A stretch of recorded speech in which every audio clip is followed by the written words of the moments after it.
Hi guys, எல்லாரும் எப்படி இருக்கீங்க? ஸோ இன்னைக்கு வந்து ரொம்ப சிம்பிளாக பிரெட் வச்சு ஒரு பக்கோடா செய்ய போகிறோம். ஸோ இது ஒரு குயிக்கான ஈவினிங் ஸ்நாக்காக இருக்க போது. ஸோ கண்டிப்பாக உங்களுக்கு அந்த ரெசிபி ரொம்ப பிடிக்கும். எப்படி செய்கிறதுன்னு வாங்க பார்ப்போம். முதல்ல நம்ம ப்ரெட்டோட கார்னர்ஸ் எல்லாத்தையும் நம்ம கட் பண்ணி எடுத்துப்போம். ஸோ தட் நமக்கு சாப்பிடும் பொழுது டிஸ்டர்பிங்காக இருக்காது. நான் இன்றைக்கி 50% வீட் ப்ரெட் தான் யூஸ் பண்ணுறேன். நீங்கள் வந்து ஒயிட் ப்ரெட்டும் யூஸ் பண்ணலாம். ஹோல் வீட் ப்ரெட் வேண்டாம், இல்லைனா நல்லா இருக்காது. ஏன்னா நம்ம இதை பக்கோராஸ் மாதிரி செய்கிறோம். கொஞ்சம் அந்த மைதா டெக்ஸ்சர் இருந்தால் தான் நல்லாயிருக்கும். ஸோ கார்னர்ஸ் கட் பண்ண பிறகு இப்போ பார்த்தீங்கன்னா நடுவில் நான் வந்து கட் பண்ணிக்கிட்டு குட்டி குட்டி ஸ்கொயர்ஸாக கட் பண்ணிக்கிறேன். ஸோ தட் நமக்கு சாப்பிடும் போது ஈஸியாக இருக்கும். ஸோ நம்ம ப்ரெட்டை இப்படி அழகாக சின்ன சின்ன ஸ்லைஸாக கட் பண்ணியாச்சு. ஸோ இதை நம்ம டிப் பண்ணி ஃப்ரை பண்ணுறதுக்கு நம்ம பேட்டர் ரெடி பண்ணிடுவோம். 7 டேபிள் ஸ்பூன் கடலை மாவு முதல்ல நான் போட்டுக்கிறேன். அதுக்கப்புறம் கொஞ்சமாக பெருங்காயம். நெக்ஸ்ட்டு வந்து உங்களுக்கு எவ்வளோ காரம் வேணுமோ அந்த அளவுக்கு வந்து சில்லி பவுடர், கொஞ்சமாக ஜீரகத்தூள், அதுக்கப்புறம் கொஞ்சமாக மிளகுத்தூள் போட்டுட்டு தேவையான அளவு உப்பு போட்டுக்கோங்க. அடுத்து 1 டேபிள் ஸ்பூன் அரிசி மாவு, 1 டேபிள் ஸ்பூன் சோள மாவு சேர்த்து நம்ம மிக்ஸ் பண்ணிப்போம். ஸோ லைட்டாக ஃபஸ்ட்டு ஸ்பூனில் மிக்ஸ் பண்ணிப்போம், எல்லாம் ஈவனாக அப்போ தான் கம்பைன் ஆகும். அதுக்கப்புறமா கொஞ்சம் கொஞ்சமாக தண்ணி ஊற்றி நல்லா வந்து திக் பேட்டராக நம்ம இதை ஃபார்ம் பண்ணிக்க போகிறோம். ஸோ நம்ம டிப் பண்ணி ஃப்ரை பண்ணுற அளவுக்கு நல்ல திக் பேட்டராக பண்ணிப்போம். ஸோ இதுக்கப்புறம் உங்களுக்கு சால்ட்டோ இல்லை வந்து காரமோ தேவைன்னா நம்ம அட்ஜஸ்ட் பண்ணிக்கலாம். ஸோ கொஞ்சம் கொஞ்சமாக தண்ணி ஊற்றி பண்ணுங்கள், அப்போ தான் உங்களுக்கு கரெக்டாக வரும். எடுத்த உடனே நிறைய வாட்டர் யூஸ் பண்ண வேண்டாம். ஸோ நான் டேஸ்ட் பண்ணி பார்த்தேன். ஸோ எனக்கு காரம் கொஞ்சம் கம்மியாக இருந்துச்சு. ஸோ அதுக்கு முன்னாடி பார்த்தீங்கன்னா கொஞ்சமாக கருவேப்பிலை போட்டுக்கிறேன். நீங்கள் கொத்தமல்லி வேணுனாலும் சேர்த்துக்கலாம். ஸோ நான் காரத்துக்கு கொஞ்சம் அதிகமாக சில்லி பவுடர் போட்டுக்கிட்டேன்.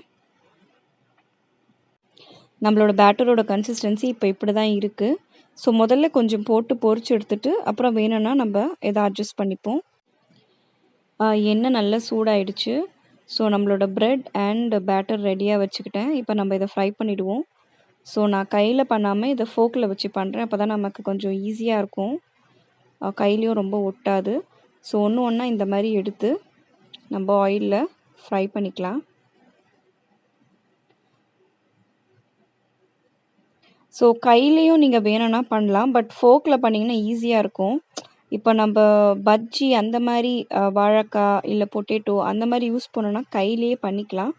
இது ப்ரெட்டுன்றனால கொஞ்சம் ரஃப்பாக யூஸ் பண்ணோன்னா ரொம்ப அப்படியே அந்த மாவில் ஊறும் பொழுது உடஞ்சிரும், மாவோட மிக்ஸ் ஆகிடும். ஸோ அந்த பிரச்சனை நமக்கு தேவையில்லை. ஸோ அதனால் வந்து நான் வந்து ஃபோக் யூஸ் பண்ணுறேன். ஃபோக் யூஸ் பண்ணுங்கள், இல்லைனா ஸ்பூன் வச்சு பண்ணுங்கள், ஈஸியாக தான் இருக்கும். ஏன்னா ப்ரெட் ஒன்றும் அவ்வளோ வெயிட் இருக்காது, அதனால் வந்து நீங்கள் ஈஸியாக இதை போடுறதுக்கு இருக்கும். ஸோ ஃபஸ்ட்டு இதை 4 பொரிச்சு எடுத்துகிட்டு நம்ம ஏதாவது அட்ஜஸ்ட் பண்ணணுன்னா நம்ம அட்ஜஸ்ட் பண்ணிக்கலாம். ஸோ இது ப்ரெட்டுன்றனால சீக்கிரமாக குக் ஆகிடும், நீங்கள் ரொம்ப நேரம் இது பண்ண தேவையில்லை. கொஞ்சம் அந்த மாவு எல்லாமே வந்து உங்களுக்கு குக் ஆன பிறகு உடனே எடுத்துடலாம். ஸோ இது குக்கிங் டைம் பார்த்தீங்கன்னா மேக்ஸிமம் வந்து 1.5 to 2 minutes தான் ஆகும். ஸோ இப்போ எல்லாத்தையும் நான் இந்த பக்கம் திருப்பிக்கிறேன். ஒரு பக்கம் வெந்துடுச்சு. இதை நிச்சயமாக வீட்டில் ட்ரை பண்ணுங்கள், ஏன்னா வந்து ரொம்ப ரொம்ப சிம்பிளான ஒரு ஸ்நாக்கு.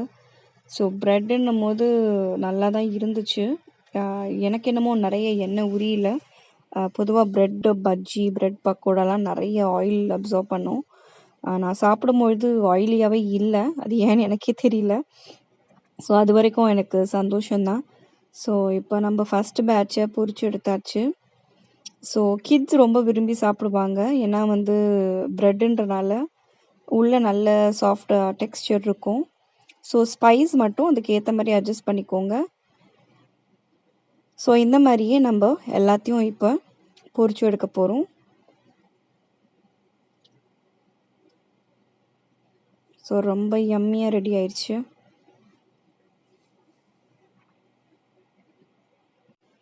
ஸோ செகண்ட் பேட்ச் நான் போட்டுட்டேன்.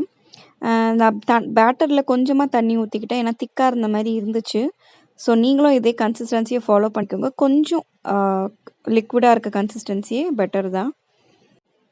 ரொம்ப சிம்பிள் அண்ட் குயிக்காக ரெடி ஆயிடுச்சு. இதை நீங்கள் குயிக் ஸ்நாக்காக நிச்சயமாக செய்யலாம். ஸோ கண்டிப்பாக ட்ரை பண்ணி பார்த்துட்டு எப்படி இருந்துச்சுன்னு எனக்கு சொல்லுங்கள். தேங்க்யூ ஸோ மச் ஃபார் வாட்சிங். வேறு ஒரு வீடியோவில் நம்ம பார்ப்போம். Take care.